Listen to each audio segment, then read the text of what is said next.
This is Franklyn Williams, who is convicted of multiple felonies, including armed robberies and fleeing police in Cleveland, Ohio.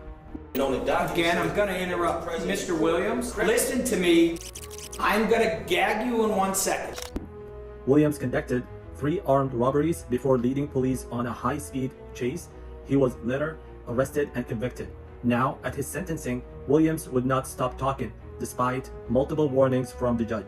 Do not let me. That means zip it right now. You trying to? Does that make sense?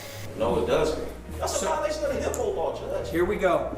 This has resulted in the judge ordering Williams' mouth to be taped shut.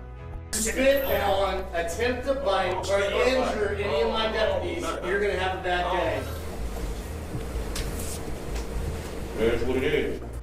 At the following court appearance, Williams had something to share with the judge and cameras. With speech, no duct tape, with the hashtag. Aside with all the interruptions, the judge can hand down Williams' sentence. You face the potential maximum consecutive sentence of 134 years. I ordered a 24-year sentence.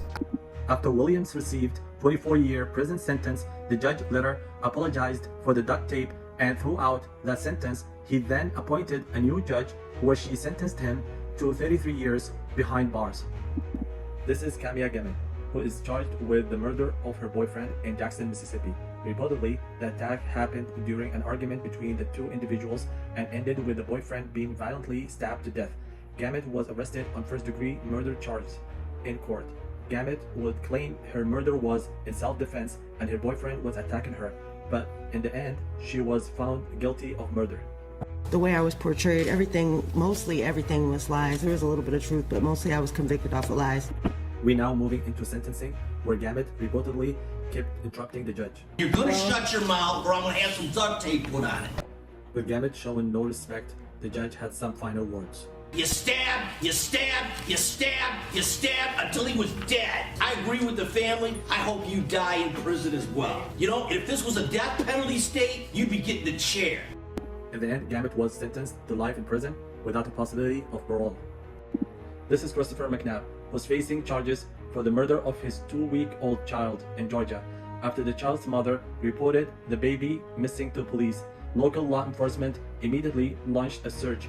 Later that night, McNabb is seen in front of TV cameras begging for his child back. I want my kid back, man. That's my child, man. I want my kid, man. The next day, the child's body was found in a nearby wooded area. The cause of death was blunt force trauma to the head, which was later ruled a homicide. McNabb was arrested and charged with the murder of his own 2-week-old baby. After he was found guilty, we now move on to the sentencing. McNabb can then be heard claiming he's innocent. I'm innocent. I didn't do it. I've maintained that the whole time. I would never do this. That's all I gotta say. I would never do it. I'm innocent. Now the judge lets McNabb unknowingly choose his own sentence. Claim you're innocent, so you tell me what sentence the man or woman that you claim did this should receive. If you ever find out who did them, they deserve to be under the jail. Okay, so they ought to get the maximum sentence. Most definitely. Okay. On the crime of malice murder, I sentence you to life in confinement without parole. On considering the death of another, I sentence you to...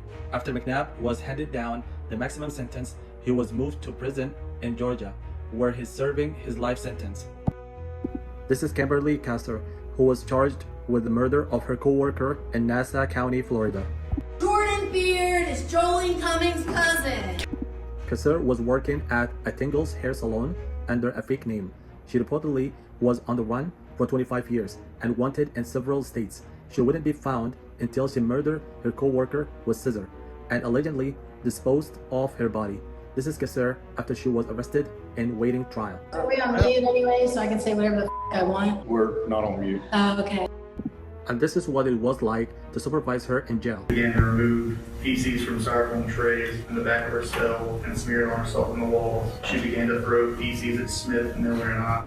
Now, in the trial, she had to go to a separate room due to her health condition. I refuse them. I have refused them. I refuse the public defender's office. They appointed Jolene Cummings' cousin as my public defender. What, you don't want the public to know that?